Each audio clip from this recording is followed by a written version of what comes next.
और बचाव अभियान जारी।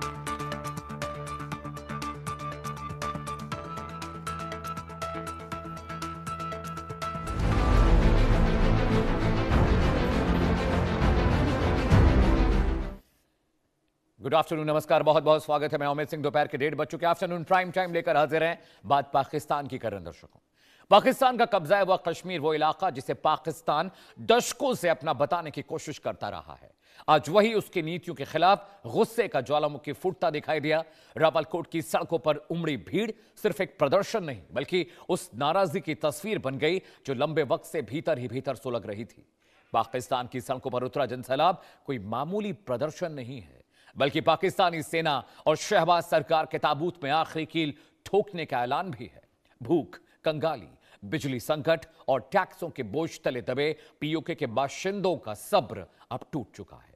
रावलकोट की वादियों में गूंजते गो बैक पाकिस्तान और पाकिस्तान से लेंगे आजादी के नारे इस बात की तस्दीक करते हैं कि अब पानी सिर से ऊपर, बहुत ऊपर जा चुका है।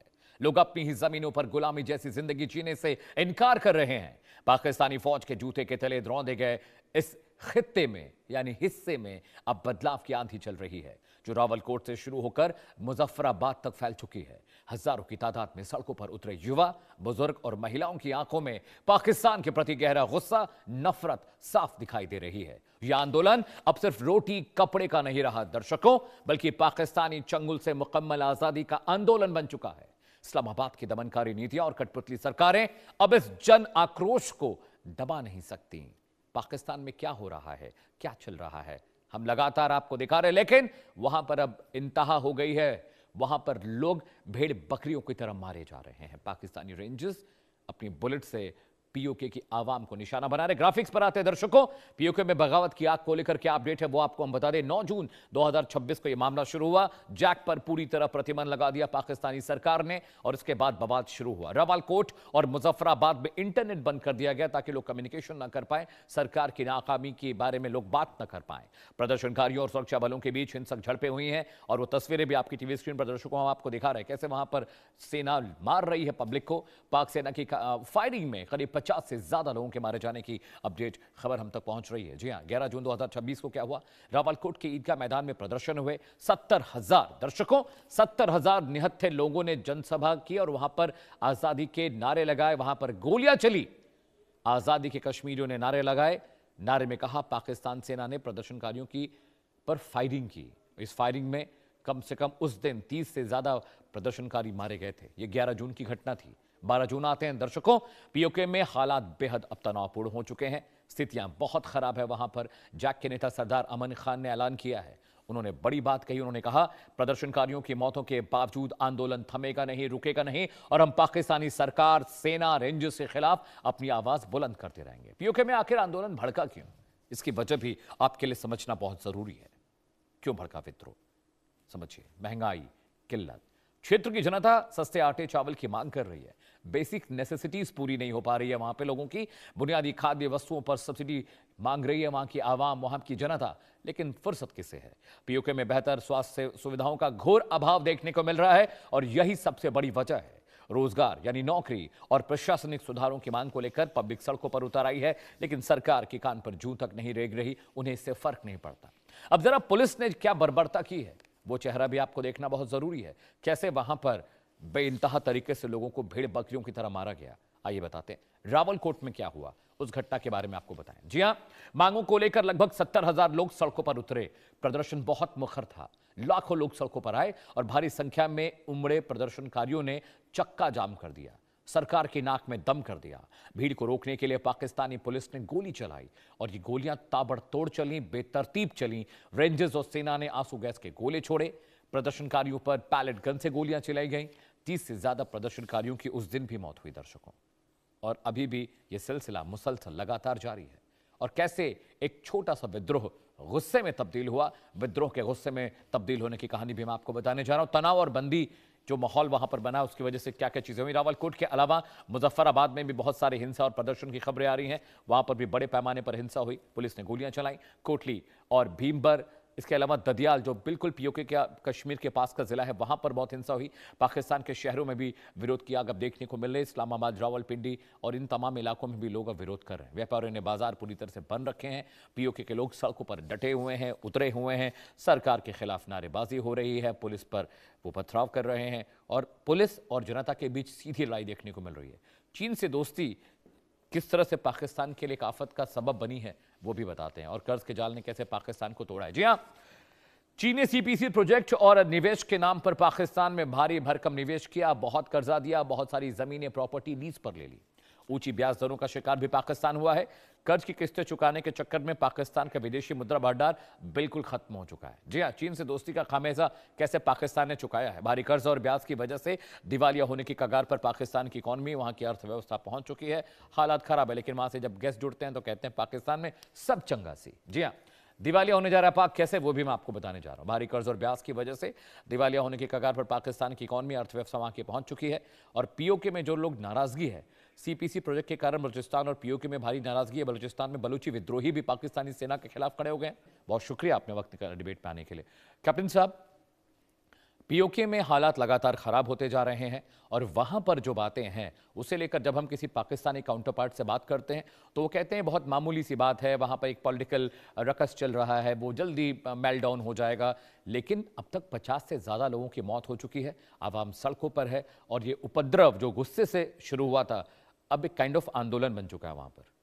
कैप्टन साहब, सबसे पहले तो पाकिस्तान की जो एडमिनिस्ट्रेशन है, मैं चाहूंगा कि वह भी भारत की तरह से एक बेहतरीन एडमिनिस्ट्रेटर बने।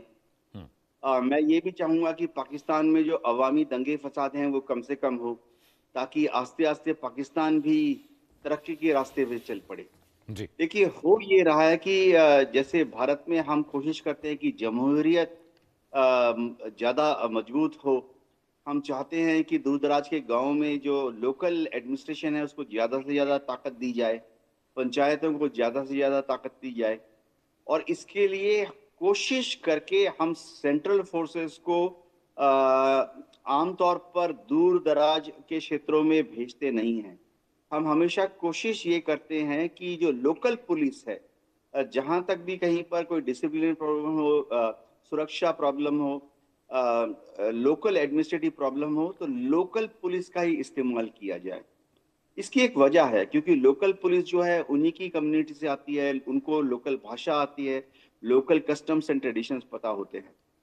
तो पाकिस्तान में जो अभी पिछले कुछ दिनों से इस तरह के मूवमेंट हो रही है, दंगे फसाद हो रहे हैं, उसमें लोकल पुलिस का अगर इस्तेमाल करती है पाकिस्तान की सरकार, तो उनको लॉन्ग टर्म में ज़्यादा फायदा होगा। बाहर से सेना बुलाएंगे, बाहर से रेंजर्स बुलाएंगे, तो डेफिनेटली बाहर के जो लोग हैं वो लोकल पुलिस के कस्टम्स, लैंग्वेज, खान पीन से वाकिफ नहीं होते हैं। लोकल जो छोटी छोटी पॉलिटिकल प्रॉब्लम होती है उससे वाकिफ नहीं होते हैं। और बाहर से जब भी आप फौज या रेंजर्स मंगाएंगे, ये हमेशा देखा गया है कि उनको हर चीज़ का इलाज या सिर्फ लाठीचार्ज, आंसू गैस या गोली चलाने में नजर आता है। तो मैं उम्मीद करता हूँ पाकिस्तान की जो एडमिनिस्ट्रेशन है वो सिर्फ लोकल पुलिस को बढ़ावा देगी कि वह इन दंगे फसादों को कंट्रोल करे। इससे ही आप देखेंगे कि मामला ज्यादा से ज्यादा लाठीचार्ज या आंसू गैस पर ही सीमित हो जाता है। गोली चलाने की नौबत आमतौर पे आती नहीं है। मैं ये बयान एज ए बतौर एडमिनिस्ट्रेटर दे रहा हूँ जी। ठीक है। हयात साहब, आपके पास आ रहा हूँ। हैदर हयात खान मेरे साथ जुड़े हुए हैं पाकिस्तान से। अभी चलिए, अगर मैं भी कुछ कहूँगा तो आप कहेंगे कि इंडियन मीडिया का नैरेटिव है, यहाँ के एक्सपर्ट्स हमेशा पाकिस्तान के खिलाफ और गलत ही बोलेंगे, ये पाकिस्तान को लगता है। हयात साहब, आप एक पत्रकार हैं, मैं आपसे जानना चाहता हूँ कि वहाँ पर ज़मीनी हकीकत क्या है, पीओके में क्या चल रहा है। बिस्मिल्लाहिर्रहमानिर्रहीम। बहुत शुक्रिया अमित। मेरा ख्याल है थोड़ा सा बैकग्राउंड समझने की जरूरत है। बुनियादी तौर पर ये जो कलअदम जॉइंट अवामी एक्शन कमेटी है, ये सड़कों पर है क्यों? आपको याद होगा गुज़श्ता साल भी हमने भारतीय चैनल्स पर ये काफ़ी रिपोर्ट्स भी देखी और इनफैक्ट काफ़ी प्रोग्राम्स हुए जब अक्टूबर में कलअदम जॉइंट अवामी एक्शन कमेटी सड़कों पर निकली। इनके कुल 38 मुतालबात थे और मैं चूंकि एक्सटेंसिवली इसको कवर करता रहूं तो मैं इची बिची जानता हूं, मुझे एक एक डिटेल पता है कि हुआ क्या। कौन कौन बैठा, कहां कहां पर बैठा और किस तरीके से किन किन मुतालबात को तस्लीम किया गया। इनके 38 में से 36 मुतालबात को हुकूमत ने तस्लीम किया और उसमें हर चीज को मुकम्मल होने में वक्त लगता है। कुछ चीजें जो ऑल ऑफ अ सडन हो सकती थी वो गवर्नमेंट ने की, उसके बाद कुछ चीजें जो ग्रेजुअली एक प्रोसेस इनिशिएट कर दिया कि ये आहिस्ता आहिस्ता ये चीजें भी, ये भी आपके मुतालबात तस्लीम किए जाएंगे, वो भी हुआ। अब एक मसला जो 12 नशिस्तों का है, जो मकबूजा कश्मीर से आए मुहाजिर जो भारतीय जुल्म, जबर और बर्बरियत का सामना करते रहे, जिनके खानदान उजड़ गए, जो खवातीन की इस्मतें लूटी गई भारतीय अफवाज की जानिब से, जब वो लोग यहाँ पर आए और आजाद कश्मीर में नहीं हयात साहब, ये इन्फॉर्मेशन गलत है। भारतीय सेना ने किसी के साथ किसी की इज्जत और अस्मत पर सवाल नहीं किया। आप इसको डिनाई करिए, आप जरूर इसको डिनाई करें अमित, आप इसको डिनाई करें, लेकिन आप पहले एक बार मेरा इन्फॉर्मेशन मैं गलत मानता हूं। आपकी मर्जी, आप इसको डिनाई करें, आप कहें कि मैं गलत कह रहा हूं। कि उसके बाद जो लोग यहां पर आए उनमें लाखों की तादाद में वो शहरी वो पाकिस्तान में सेटल हुए। अब उनकी कुल 12 नशिस्तें। कोई भी मुहिब्बे वतन कश्मीरी ये नहीं चाहता कि उन 12 नशिस्तों पे जो नुमाइंदगी का को महरूम किया जाए। कौन लोग ये बात करते हैं? जो भारत के एजेंडे पर काम करते हैं, जो भारतीय नैरेटिव है उसको टो करते हैं। तो यहां पर इनको समझाया गया कि अगर आप ये समझते हैं कि ये 12 नशिस्तें नहीं होनी चाहिए तो इसका एक कॉन्स्टिट्यूशनल तरीका है, ये गवर्नमेंट के कहने से नहीं होगा। ये आप भी समझते हैं, आप जर्नलिस्ट हैं, आप काफी अरसे से चीजों को ऑब्जर्व करते हैं और ये ग्रुप कैप्टन साहब भी समझते हैं कि ये जो कॉन्स्टिट्यूशनल मैटर्स हैं ये असेंबलीज इनको जो है वो डिसाइड करती हैं। लेकिन इसके ऊपर चूंकि कलअदम जो ज्वाइंट एक्शन कमेटी है, इसका मकसद ही ये नहीं था। इसका मकसद था भारतीय इमा पर इंतशार फैलाना, वो उन्होंने फैलाया। और अभी आपने आगाज में कहा कि मुजफ्फराबाद में जो है वो इंटरनेट की सर्विसेज सस्पेंड कर दी गई है, रावलाकोट में। इंटरेस्टिंगली अमित, मैं इस वक्त मुजफ्फराबाद में हूं, मैं गुज़िश्ता 2 रोज से मुजफ्फराबाद में हूं। यहां पर सड़कों पर ट्रैफिक भी है, दुकानें भी खुली हैं, बाजार भी खुले हैं और इंटरनेट है। तो मैं आपसे हम कलाम भी हूं, आपसे मुखातिब भी हूं। तो ये बिल्कुल झूठी खबरें हैं। हाँ, इक्का दुक्का मकामात पर जरूर प्रोटेस्ट हो रहे हैं, लोग सड़कों पर हैं, वो एक अलग चीज है। लेकिन ओवरऑल जो पिक्चर हम इस वक्त इंडियन मीडिया पर देख रहे हैं ये दुरुस्त पिक्चर नहीं है। कश्मीरियों की बड़ी तादाद ने इसको रिजेक्ट कर दिया है। जो कलअदम ज्वाइंट अवामी एक्शन कमेटी के लोग जो कुछ कर रहे हैं, और अब तो इनफैक्ट उन्होंने कुछ जो लोगों को अंदर इन्वॉल्व करके राब्ते करने की कोशिश की है कि हम अपने मुतालबात से पीछे हटते हैं। हम लोगों को अंदाजा नहीं था कि कश्मीरीज जो है वो इस तरीके से रिजेक्ट करेंगे हमारी चीजों को। मैं ये नहीं कहूंगा कि मुकम्मल तौर पर कुछ नंबर है कश्मीरियों का जो उनके इस नैरेटिव पर उनके साथ खड़े हैं, लेकिन अगर हम ओवरऑल पर्सपेक्टिव में बात करें तो मेजॉरिटी कश्मीरियों ने रिजेक्ट कर दिया कलअदम ज्वाइंट अवामी एक्शन कमेटी के इन मुतालबात को, उनकी इन हरकतों को, और वो ये समझते हैं कि ये वो बुरी तरह एक्सपोज हो गए। हैदर साहब, एक सवाल और उसके बाद मैं कैप्टन साहब के पास जाऊंगा। इतनी बड़ी तादाद में वहां पर लोग मारे गए हैं, क्या ये आंकड़ा भी गलत है कि 50 से ज़्यादा लोग वहां हलाक हुए हैं और जो पुलिस के लोग हैं वो भी मारे गए हैं वहां पर जो रकस जो हिंसा हुई है? ये नंबर सही है, ये नंबर भी गलत चल रहा है? नहीं अमित, मैं आपको बताता हूँ, बिल्कुल हलाकतें यहाँ पर हुई हैं, इसमें कोई शक नहीं है। और हम सिक्योरिटी फोर्सेस के लोग हैं उन्हें हुर्मती भी की है और उसके ऊपर एक बड़ा स्वेयर रिएक्शन आजाद कश्मीर की पब्लिक की तरफ से भी आया है। तो इसमें कोई शक नहीं है कि यहाँ पर हलाकतें हुई हैं, शहादतें हुई हैं, हमारे सिक्योरिटी फोर्सेस के लोग शहीद हुए हैं। हमारा जो एक हेलीकॉप्टर यहाँ पर जिस वक्त टेक ऑफ हुआ वो फनी खराबी की वजह से वो तबाह हुआ, उसके अंदर हमारे जो है वो उसमें हमारी जो है वो सिक्योरिटी फोर्सेस के लोग उसमें शहीद हुए। लेकिन जो प्रोपेगेंडा हो रहा है कि जी सिक्योरिटी फोर्सेस ने यहां पर लोगों को स्ट्रेट बुलेट्स फायर किए, कोई ऐसी चीज नहीं है। जो यहां पर फुटेजेस भी सामने आ रही हैं वो आंसू गैस, वो तस्वीरें मैं दिखा भी रहा हूं, पीसीआर शायद वो विजुअल रखेगा, उसमें AK-47 फायर करते पुलिस वाले दिख रहे हैं।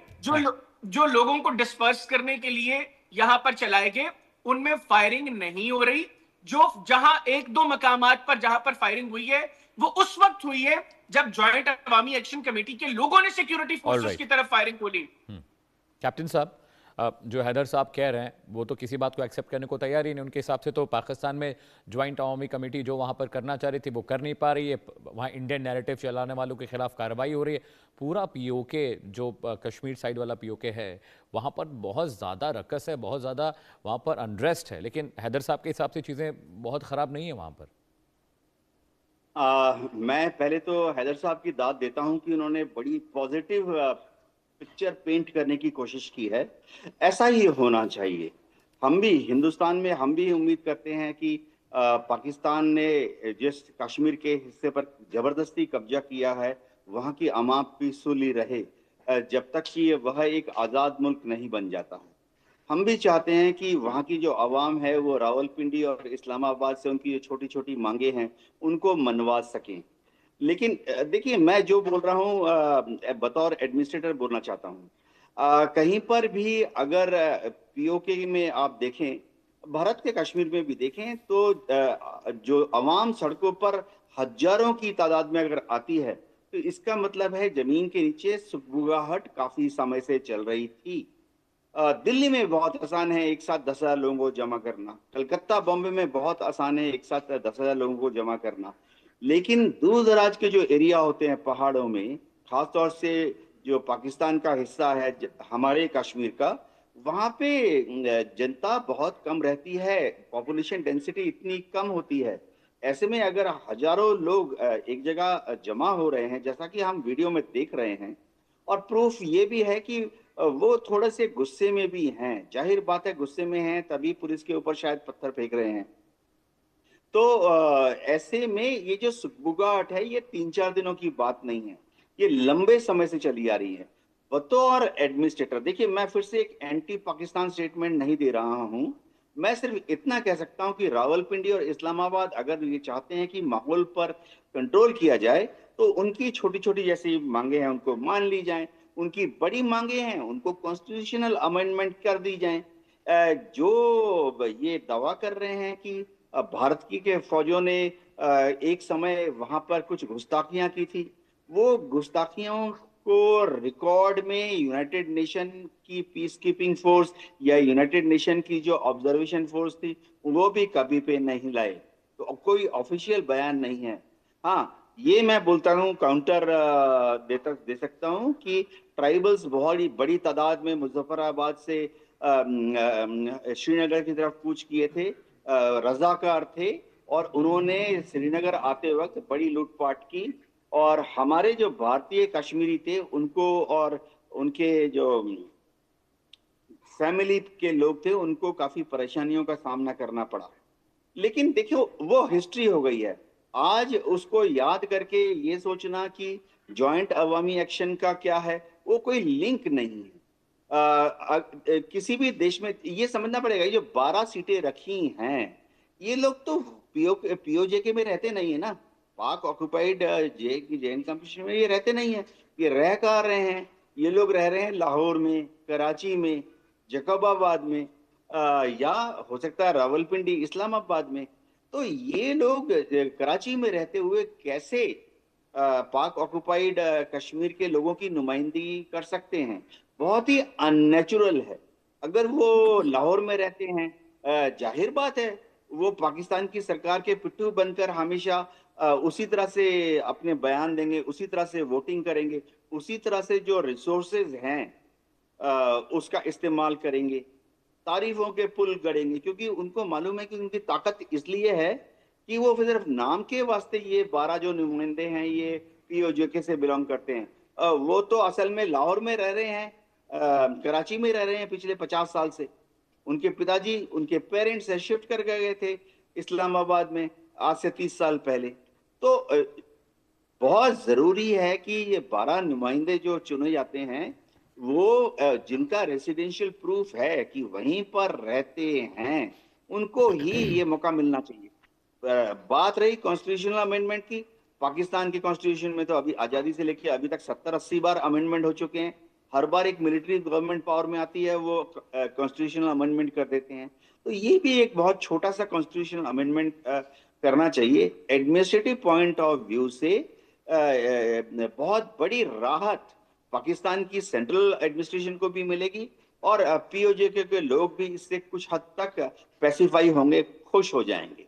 जी ठीक है हैदर साहब, वहाँ पर आपके हिसाब से जो चीज़ें हैं वो कंट्रोल में धीरे धीरे आ रही हैं, लेकिन अगर ये जो मसला है अगर कंट्रोल में आ जाता, पिछले 1 हफ्ते 10 दिन महीने भर की बात है, अगर चीज़ें कंट्रोल में आ रही होती तो फिर ये रकस इतना क्रिएट नहीं होता। और मुझे जो वहाँ पर जो मेरे लोग हैं, वहाँ पर जो पीओके में भी हैं, मुजफ्फराबाद के जो लोग हैं, वो कह रहे हैं सच में स्थितियाँ खराब होती जा रही हैं दिन ब दिन धीरे धीरे। जो ऑफ द रिकॉर्ड उनसे मेरी बात हुई है वो ये कह रहे हैं कि मैं चीज़ें ठीक नहीं है। अमित, मैं आपके इस सवाल का जवाब भी देता हूँ। उससे पहले यूके देवनाथ साहब, मैं इनकी बड़ी इज्जत करता हूँ क्योंकि इन्होंने हमेशा बड़ा सेंसिबली अपना पॉइंट ऑफ व्यू रखा है। बेशक मैं उससे अग्री करता हूँ या ना करता हूँ, लेकिन इनकी गुफ्तगू बड़ी जो है वो महज़ब अंदाज में होती है, इसलिए मैं इनकी बड़ी इज्जत करता हूँ। देखिए, इन्होंने कहा जी कि वहां पर जो मसाइल हैं लोगों को, पाकिस्तान की हुकूमत को चाहिए कि उसका जो है वो कोई सोल्यूशन निकाले। अमित, मुझे बताएं कि वहां पर मसला था, वो लोग कह रहे थे कि यहाँ पर महंगाई है, इन्फ्लेशन बहुत ज्यादा है। इस वक्त मैं आपको कंपैरिजन बताता हूँ, श्रीनगर में इस वक्त जो 40 kg आटा है वो अगर मैं डॉलर्स की बात करूं तो वो $19 का है। आजाद कश्मीर में जो मुजफ्फराबाद के शहरी को $7.2 का 40 kg आटा मिलता है। फिर इलेक्ट्रिसिटी की बात करें, 0.027 इलेक्ट्रिसिटी का पर यूनिट रेट है जो श्रीनगर के रेजिडेंट को मिलता है। मुजफ्फराबाद के रेजिडेंट को $0.01 जो है वो per unit electricity rate charge करती है गवर्नमेंट ऑफ पाकिस्तान। तो मसला ये नहीं है और ना इस वजह से लोग निकले हैं, ये तो